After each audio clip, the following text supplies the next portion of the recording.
Welcome to the Math Ed Podcast. My name is Sam Otten from the University of Missouri, and today I am joined by our guest here at the University of Missouri, Dan Battey, who's an associate professor from Rutgers University, is visiting to give a presentation here for our math education community, and I'm also very happy that he's sitting down for the podcast.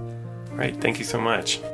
We're going to be talking about Dan's article from Harvard Educational Review that was entitled Racial Mismatch in Middle School Mathematics Classrooms, Relational Interactions as a Racialized Mechanism. So Dan, this is an article that we've read actually here in Mizzou amongst our math ed community, and we've discussed it, and it's been something that as soon as we read it, it's been part of our conversation, and it comes up in multiple ways. So I'm excited to hear from you about it. But first, I'd like to always just sort of get a little bit of background. So if you don't mind, I was wondering what kind of graduate school experience you had and who you worked with when you were getting your PhD. Yeah, so I got my PhD at UCLA, and my advisor was Megan Franke, who was phenomenal. While I was there, actually, there was a Center for Teaching and Learning funded by the NSF. It's called Diversity in Mathematics Education, or DIME. I actually, surprisingly, was not funded on that until I was a postdoc. I did another year postdoc at UCLA, but I was very connected to that, even though I wasn't technically funded through that. And so, I would say the connections between Berkeley and Wisconsin, who also were a part of that center, were really influential. Mm-hmm. And what kind of research did you focus on for dissertation kind of studies? Oh, that might be surprising. So my dissertation, which I proposed, I think, before I had kind of been able to solidify kind of what I wanted to do my research kind of trajectory on, was actually on teachers taking things from professional development and the choices they made as they implemented them in classrooms. And so it was really about tracing the kinds of participation in professional development all in one school, and then watching them take the same problem and adapt it, and understanding the decisions they were making as they were adapting that content into 4th and 5th grade classrooms. Yeah. So still an important area about how professional development kind of like plays forward. Yeah. But then you've also really established this kind of publication record looking at racialized experiences and dynamics in mathematics education. And the Harvard Education Review article about racial mismatch, like I said, is one that's really interesting to us. So I'm just curious, first of all, this is a quantitative kind of study that has this data set with different schools. So I wonder if we could start by just letting us know what that data set was and like where it came from. Yeah, so that's a really good question. I actually have a colleague at Rutgers whose name is Drew Jatomer, and he was part of a grant called Understanding Teaching Quality, or UTQ. And in that data set, they had 225 math teachers, middle school math teachers, and 225 language art teachers. Wow. And so they collected all this, but the idea was they were going to make this available for other kinds of analysis. And so he had mentioned it a couple times, and I kind of got the sense that no one was really taking him up on this. Mm-hmm. But I had this idea that that's a lot of data, and it was in a metropolitan area that was racially diverse, although I would say fairly segregated as well. And so that, I think, set up some really interesting kind of research questions within that data set that we could kind of unpack. And then within those 225 teachers, they had 4 lessons videotaped for every teacher. They had instructional quality rated, they had student achievement, and so there was a lot of kind of richness. There's some limitations that we can talk about too within that, but I thought there were some really valuable things about that data set that we could look at in math ed. Yeah. So then what was the question that really kind of piqued your interest and brought you into doing some analysis with that data set? Yeah, so there had been some studies just before this paper looking at racial match between teachers and students. And these were broader kind of economic studies, purely quantitative, and that were finding that black teachers with black students worked better in terms of achievement, but also other outcomes, access to college, not dropping out of school. So that was a pretty interesting finding. And it was essentially if a black student had at least one black teacher. So it was one black teacher. However, I think there are some, that can lead to some oversimplifications. And it basically, is it any black person in the classroom? What particularly is supportive about having black teachers, or which black teachers are supportive. And so I think there's a lot to unpack in that. They essentially attribute it to some role model kind of effect, but never really specified what that meant. Whereas I think for people who spend time in classrooms, we get a lot more curious about, like, how is this functioning? How is this playing out? So on average, it's better, but that means there's some black teachers who aren't working as well for black kids, and there's some black teachers who are working very well, right? So I just thought there was a lot to unpack to figure out the mechanism that racial match and racial mismatch might be playing out for some of the white teachers of black students in some of those broader studies. Yeah. And you brought a team with you to kind of do this analysis. I don't know if you want to mention too, the teammates that you had. Yeah, it was a large team. So Luis Leiva, who was my doc student at the time and is now himself very successful in his work. Former guest on the podcast. Emmanuel Williams, who was a former doc student at Rutgers, but really a statistician. And then we had a number of undergraduate researchers who participated on the project through a program at Rutgers that was really trying to give experiences for students in research. And so Victoria Belisario, Rajni Shah, and Rachel Greco. So now that you have access to the data set and you are trying to look for the mechanism by which there might be some differences with, white teachers with white students, black teachers with black students, or a mismatch, what was the kind of analysis that you could do with that large data set? Because I imagine some of the stuff that I've analyzed would not be possible with that size of data set. Right. Yeah. So I had been doing all of this work around documenting relational interactions, which are really just the interpersonal interactions that usually get separated out from kind of typical math instruction around problem solving and questioning and that kind of thing, to see the ways in which we position students or accentuate the ways in which we value student thinking beyond just kind of mathematical correctness in the unpacking of thinking. So I'd been working on that, and that was really to understand what I had seen in classrooms relationally between teachers that I thought was really important, that I don't think we were really attending to that much. And so I had been working on that to set up something like this for a while. So this data set actually seemed like a way where we could do that quantitatively. And we had enough video, given there was 4 videos for each teacher, where we could document all the relational interactions within these 4 videos, and then get a sense for whether or not the various teachers within this data. Now, we couldn't do it for 225 teachers, so we had to select a portion of those teachers to do it with. So we'd actually selected 25. And then we documented all the relational interactions, and then we ran some comparisons between the teachers to understand how that was playing out. Could you just give us a couple examples of those kinds of interactions where you would be like, oh, that's one we want to kind of code and mark for? Yeah, so I think, so an interaction around someone's math contribution, you can think of someone, a teacher saying, oh, wow, that is really nice thinking, Sam. I really like the way you thought about that. They didn't have to say it that way, right? And saying that is really nice thinking, I like the way you thought about that, adds a relational element to saying, good job, right? Okay. And so it's those kind of moments where we're trying to capture. In the same kind of thing, you could do that negatively, right? So everything is essentially neutral until it brings certain tone or emphasis from teachers and students. And so you could say the same thing when a student shares something and like, no, I told you need to work on that more. You still don't have it, right? And kind of hammering home that someone doesn't understand something. So when we look at those relational actions, we're trying to conceptualize the message that was sent directly to the student. But, we have various dimensions of it. Some of those are less mathematically related around behavior. We have some that are about really expectations in the emotional space, around culture and language, and also about mathematics ability, and the messages sent about mathematics ability. Okay. Now, the paper is really organized around these 3 particular groups, kind of teacher-student sorts of groups. So can you let us know those 3 main groups that you looked at? And then also I know you sort of did some averaging and some quantifying of things, so I know that you want to kind of give some caveats to that as well. Yeah. So there's really 3 teacher groups in this data set, depending on how you kind of want to slice it.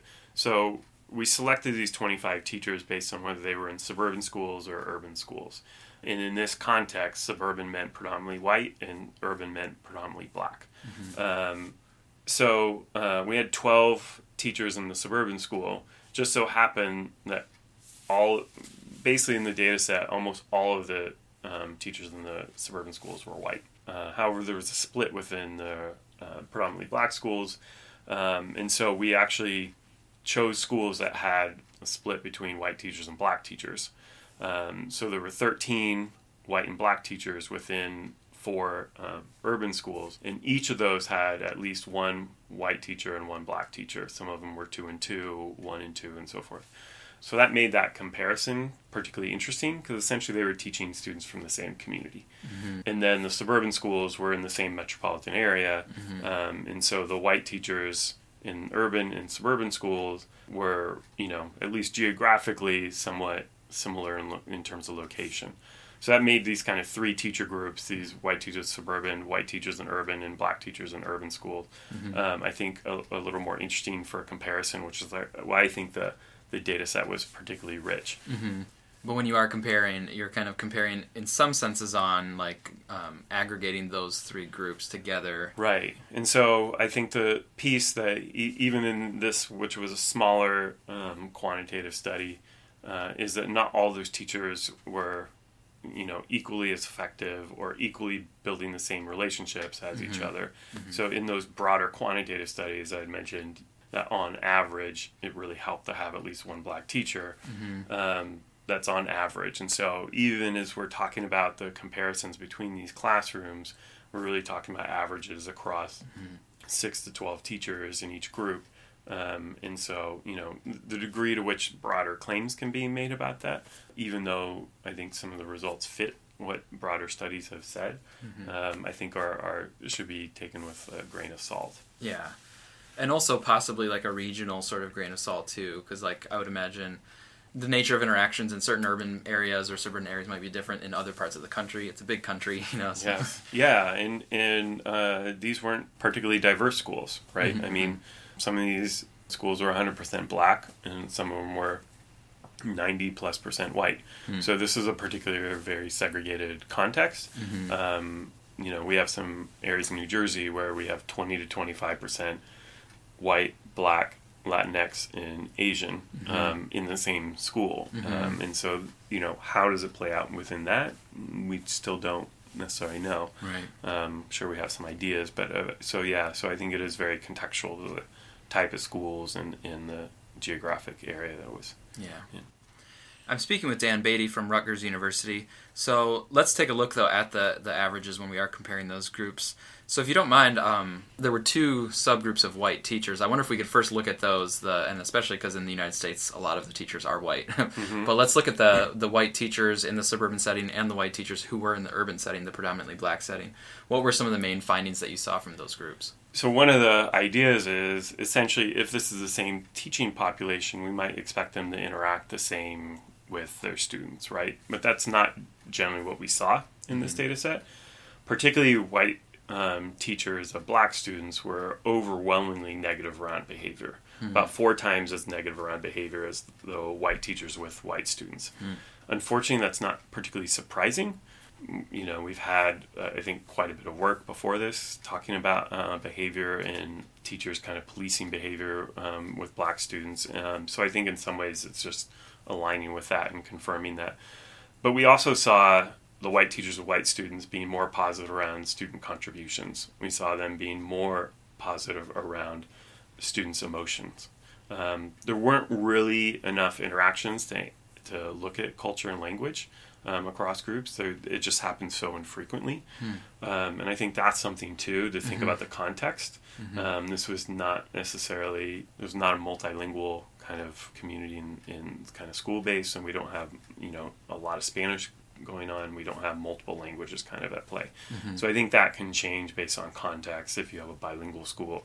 But there really weren't enough interactions, period, around that. And then the interesting thing that I thought we probably would find was around framing of mathematics ability.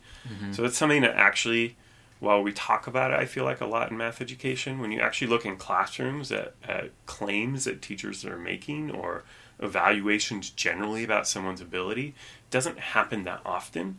It might happen once per lesson or twice per lesson. That's a fair amount. But it either wasn't that different or wasn't happening frequently enough to draw differences between those two groups of teachers. But, I think the other way to think about it is all the evaluation of students' mathematics contributions often align with evaluation of the math ability. And we did find differences between those two teacher groups in that way. So if you see those kind of summing, and they have been very related in previous analyses, then you could interpret a difference between how the white teachers across those two contexts were interpreting students' kind of value of their contribution and possibly extend it to ability. Mm-hmm. Now you have the subgroup of the black teachers with the black students. So this is the same school buildings as the white teachers with the black students. Right. But now we go to, again, the thing that kind of brought you to the data set, right, was trying to be more interested in what was going on in more detail with black teachers and mentoring or being a role model for maybe, or how they're supporting black students. Right. So what did you see with that group? Yeah, so I think this is particularly interesting because they were in the same schools. So essentially, you can't make an argument that students were from a different community or whatnot.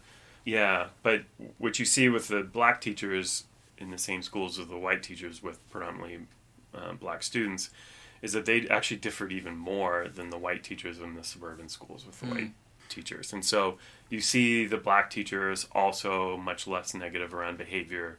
They're on par. They're very similar to the white teachers and with white students in the way that they're, it's not that they don't call out negative behavior. It's just, 3 to 4 times less they're doing that. Yeah. And they also know, not too frequently in middle schools, but notions of positive behavior too.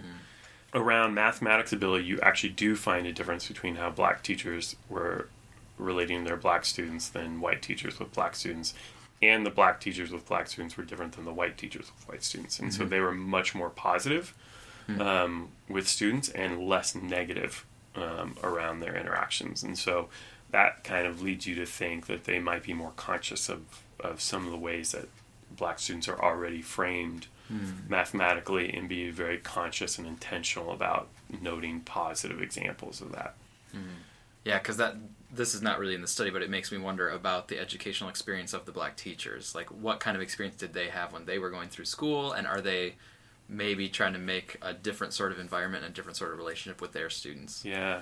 And so I think that gets to one of the limitations of this study is we weren't able to get the teachers' perspectives on some of this, right? It would be very interesting to understand the history of schooling that those black teachers went through, and how intentional or conscious were they in enacting this. But I still think it's interesting that we can go and look at classroom video and we can see it enacted differently, right? We don't necessarily know why, and so I think there's future work to unpack that. But part of this was to see, can we walk into classrooms and document at some level of specificity, we're not detailing everything, that different things are happening in classrooms and that those differences matter. So that was also what I wanted to ask you about. This is how you're kind of alluding to some additional study. Like, what are the questions that are still on your mind having done this analysis, or are there things that are not clear or not answerable from that study in Harvard Educational Review? Yeah, well, I think you, like we were talking about, I think you have different school contexts. And so understanding how relational interactions might function in a really diverse classroom to sometimes position students as more successful, less successful in relationship within that classroom, I think is something that is really interesting. I mentioned getting teachers' perspectives on their classrooms and some of the interactions. How are they kind of viewing these? But I think that actually the most important piece is getting students' understanding of what these interactions look like, how they interpret them. Do they interpret them differently based on who's teaching them? I mean, I wouldn't see why not, but then also understand how race is a factor in the ways in which they read possibly the same interaction differently based on who that teacher is. So having a relationship, maybe possibly not being worried about stereotypes in certain situations, who they read these interactions significantly differently. Yeah. And I would think so. Right. That was one thing I was thinking, like, if your results had come out differently, I would still have this question. Like, if your results had come out where the positive and negative interactions were very similar across all three groups. So Mm-hmm. just imagine this. To me, we still would have that question of, okay, there's similar kinds of interactions, but they might be read and interpreted and felt differently by the students. Right. Depending on who the teacher is and who it's coming Sure. from. So even if it had been similar patterns, there still might be real felt differences to the students. Yes. And yet, there actually were very noticeable Yeah. differences. And so then that makes it, to me, even so a stronger kind of relationship. Yeah, it's much more blatant than Yeah. they look similar and they're interpreted differently. Right. But yeah, I think both are interesting. I mean, it's interesting that the black teachers aren't necessarily more positive with their students. Mm-hmm. Most of the ways in which they interact with students compared to the white teachers in the same schools is that they're actually just a lot less negative. Mm-hmm. And so I think that's kind of interesting in and of itself. And so you can think about the messages that are being sent constantly, just in the relationship between how many positive and negative messages are being sent to students. Not necessarily that they need to extend the positive ones, but actually just reframing away from deficit kind of interactions or framings of students and how that guides teacher behavior. Yeah, to me, that's all really interesting to think about, and I'm excited that you're here too, and you are going to be sharing some student perspectives on how they interpret interactions. But that's another study for another time. But with this one in the racial mismatch, a lot of people who look at racial data, a lot of times they want to tie it like directly to achievement. Like a lot of it is always in the context of achievement scores, for example. Like, what are your thoughts about that whole picture? Oh, that's a good question. So I think achievement really matters for kids. It matters for teachers. It matters for schools in terms of the access it gives to classrooms. I don't think it should be the end-all, be-all, but it matters for children's futures and whatnot based on the system that we've designed, right?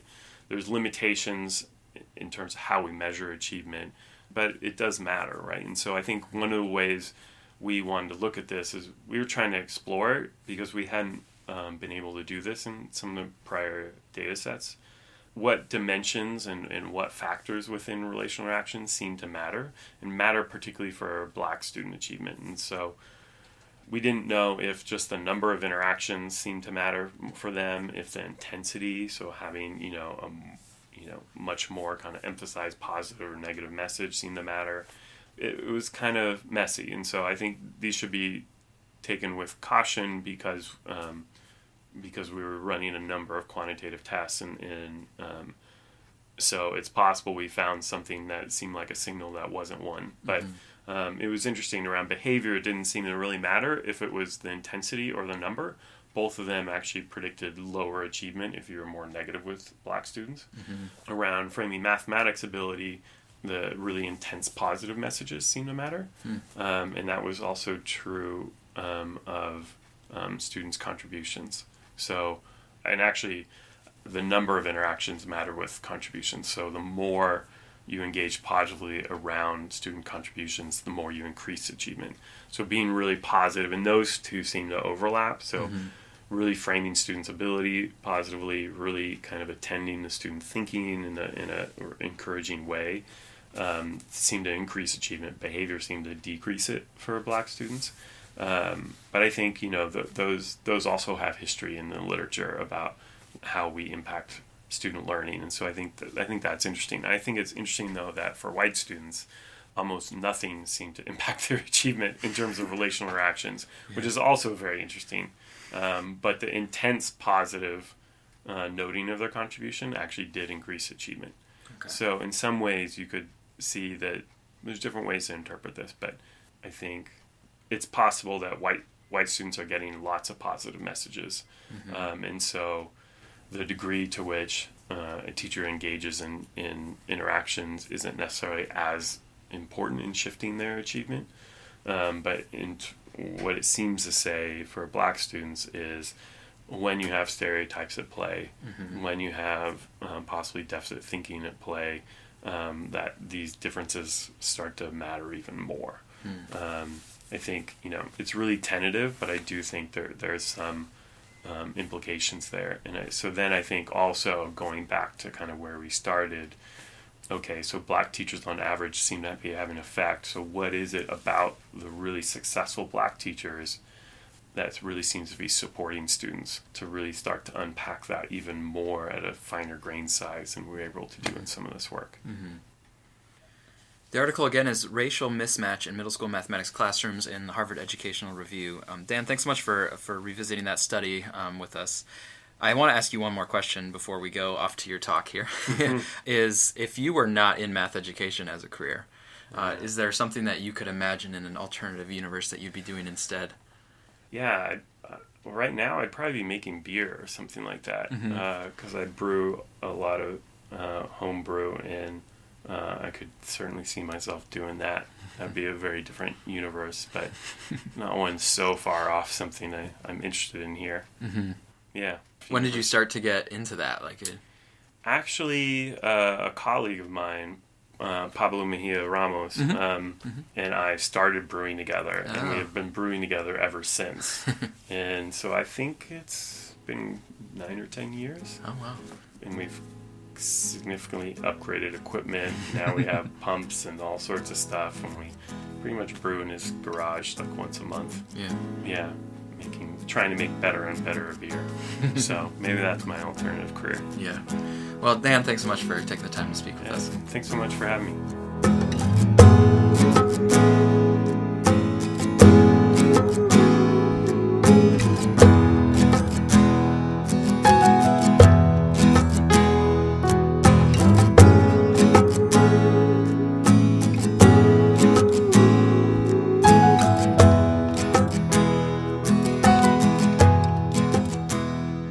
For listening to the Math Ed Podcast. You can find over 100 past episodes at mathedpodcast.com or by accessing the Math Ed Podcast in your podcast app. And a special thanks for this episode goes to the Mathematics Education Group at the University of Missouri for supporting Dan Battey's visit to campus. The Math Ed program at the University of Missouri includes an online master's degree, an online education specialist degree, and an online elementary math specialist certificate program. So no matter your grade level, we can personalize a program for you in mathematics education. There is no GRE required to apply, and we use the in-state tuition rate for everyone in the U.S.